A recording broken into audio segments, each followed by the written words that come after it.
जंगल का बादशाह एक शेर पाकिस्तानी चिड़ियाघर में बहुत परेशान हो गया क्योंकि उसे रोजाना खाने में सिर्फ 1 किलो गोश्त दिया जाता और मजीद तलब करने पर उसे कह दिया जाता कि महंगाई बहुत है, इतने से ही काम चलाओ।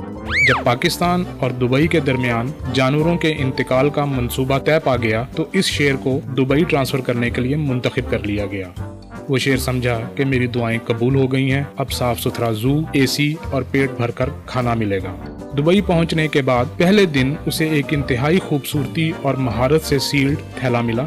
शेर बहुत खुश हुआ और जल्दी से थैला खोला तो उसमें सिर्फ चंद केले थे। शेर बहुत हैरान हुआ, फिर उसने सोचा कि शायद गलती से ये थैला मेरे पास आ गया हो, तो उसने केले खाए, पानी पिया और अल्लाह का शुक्र अदा करके सो गया। अगले दिन फिर वही बात हुई। थैला खोलने पर अंदर से केले निकले। शेर का दिमाग खोल गया और उस डिलीवरी बॉय पर शदीद गुस्सा आ गया। बोला, कल आ लेने दो इस डिलीवरी बॉय को, मैं उससे निमट लूंगा।